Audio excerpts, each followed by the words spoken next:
Do you think your wooden spoons are clean? Take a look at this. No dishwasher can remove this. Wood absorbs grease, bacteria, and odors like a sponge, which over time can turn it into a breeding ground for microorganisms. Regular cleaning helps maintain hygiene and extends their lifespan. Prepare your dirty wooden spoons and a large pot of water. Once the water starts boiling, slowly place each spoon inside. The boiling water will begin dissolving the built-up grease hidden in the wood's pores. Now add baking soda. It neutralizes odors and draws dirt out from deep within the wood. It degreases and helps remove residue. It also has cleansing properties and supports the elimination of bacteria. The water will start to foam heavily. This reaction helps separate contaminants from the surface of the spoons. Boil everything for 15 minutes to clean them thoroughly. Look at this water. It is greasy and cloudy. All of that was in your spoons. Do this once a month and your kitchen utensils will look like new. I toss a stale baguette into oil. No money wasted this way. I fry it until it turns beautifully golden, about 5 minutes. Then I transfer the pieces onto a plate lined with paper towels to absorb excess oil. Next, I place the crispy slices on a baking tray lined with parchment paper. On each one, I spread a small triangle of creamy melted cheese. That smooth, creamy flavor pairs perfectly with the crunchy bread. In a bowl, I mix diced ham, tomato pieces, and chopped parsley. I add a spoon of mayonnaise, some plain yogurt, and a teaspoon of mustard. Then I season with salt and pepper, mix well, and add grated cheese. I combine everything into a creamy mixture and spread it over the baguette slices. I bake them for about 10 minutes. Done. This snack is perfect for a weekend breakfast, dinner, or a quick appetizer for guests. Crispy on the outside, creamy on the inside, an incredible flavor combination. A perfect way to use up stale bread, quick, delicious, and budget-friendly. Bread in a jar with no flour at all. This is my grandma's recipe, and the way it's baked is truly surprising. Start with farmer's cheese. Add about 18 ounces to a bowl. It keeps the bread moist and filling. The next ingredient is oats. Add about 10.5 ounces. They're a great source of fiber and long-lasting energy. Then add around 1.5 ounces of ground flaxseed. It not only helps bind the ingredients, but also provides omega-3s and supports digestion. Toss in some pumpkin seeds. Now add 1 tablespoon of baking powder for fluffiness and 1 tablespoon of salt to bring out the flavor. Crack in 3 large eggs. They give the dough structure and help hold everything together. Blend everything thoroughly with a hand blender until the mixture is fairly smooth and compact. Spread the dough on a baking mat, shape it into a loaf, and transfer it into a jar. Bake the bread at 350 degrees Fahrenheit for about 1 hour. When it's done, the crust will be golden and perfectly crisp. Once cooled, store the bread in the jar to keep it fresh for longer. After this, you'll never want to eat any other bread again. The simplest and quickest French breakfast. My family asks for it every weekend. Take 1 large baguette and cut off the top. Then, using a spoon, hollow out the center, removing the soft inside. Now it's time for the eggs. Add them directly into the hollowed-out baguette. Season with salt, freshly ground pepper, and paprika to add flavor. Next, take your choice of ham, cut it into smaller pieces, and add to the baguette. The meat not only enhances the taste, but also gives the whole dish a gourmet touch. Generously sprinkle with shredded yellow cheese. This will give the baguette a crispy, golden crust.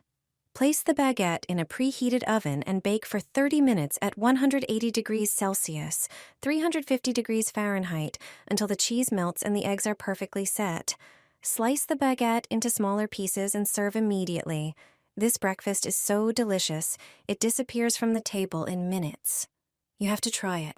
I guarantee you'll want to eat it every day. Ground meat on a stick, a new way to serve classic meat patties. First, take a regular plastic bottle and cut it in half.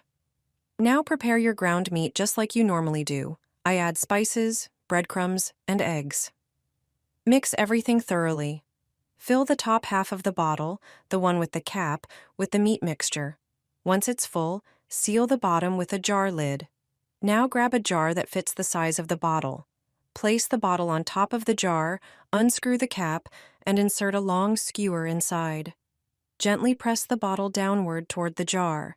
The meat will come out through the opening and shape itself around the skewer. That's how you make quick and easy meat skewers. You can grill them, pan fry them, or bake them in the oven. It's a great and fun alternative to regular meat patties. A new way to have eggs for breakfast. My family asks for these every weekend. Start by grating 3 medium potatoes. Do it on a larger grid, then add sliced ham to those potatoes. Mix these 2 ingredients carefully. Add pepper and salt to this batch. After that, whisk 1 egg. Also add 30 grams of flour. The mixture will acquire a better consistency. Once again, mix carefully, then melt the butter in a frying pan. At this time, make a round form of the resulting mass, in which you also make an indentation. It should resemble a nest. Pour the eggs into the indentation. Fry them over medium heat for about 10 minutes, preferably covered.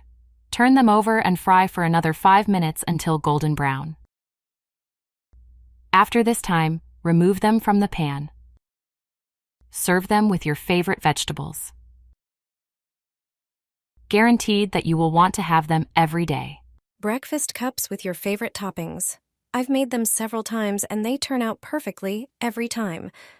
Take some puff pastry and place it on a baking sheet. Then press it down with another identical baking sheet to create perfect indentations in the shape of cups. Now take some eggs and crack one into each cup. The eggs are the main ingredient in this dish. Sprinkle some chives into the breakfast cups. Next, add some pre-cooked bacon to the eggs.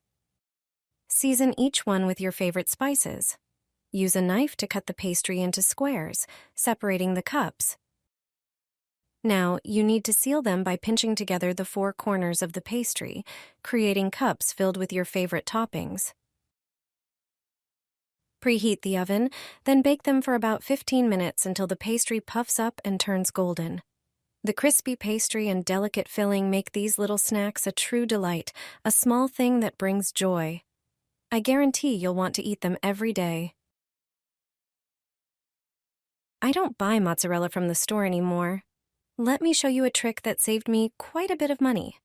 Start with 1 liter of milk, pour it into a pot, and set it over medium heat. Insert a thermometer and make sure the temperature reaches exactly 47 degrees Celsius. This moment is crucial. Only then will everything curdle properly. Once the milk is heated, add 3 tablespoons of white vinegar and stir thoroughly. You'll see the milk begin to curdle. Cook for a little while longer until the curds clearly separate from the whey. Now it's time to strain. Pour everything through a sieve. Separate the whey and press the white curds well, first with a spoon or spatula, then with your hands. Do it gently but thoroughly to remove the excess liquid. Next, add 1 small teaspoon of salt to the hot whey and stir. Using the sieve, pour a bit of this hot whey over the curds in a bowl. Now it's time to shape the cheese. Use a spatula or spoon to form an initial ball, then shape it with your hands. It can be a classic ball or, like mine, slightly elongated. Finally, submerge the mozzarella in cold water so it firms up and holds its shape. And that's it. Soft, springy, fresh, and delicious. Just like from a true Italian countryside. Homemade mozzarella from basic ingredients, with no artificial additives. Try it. I guarantee that after this, you'll never go back to store-bought.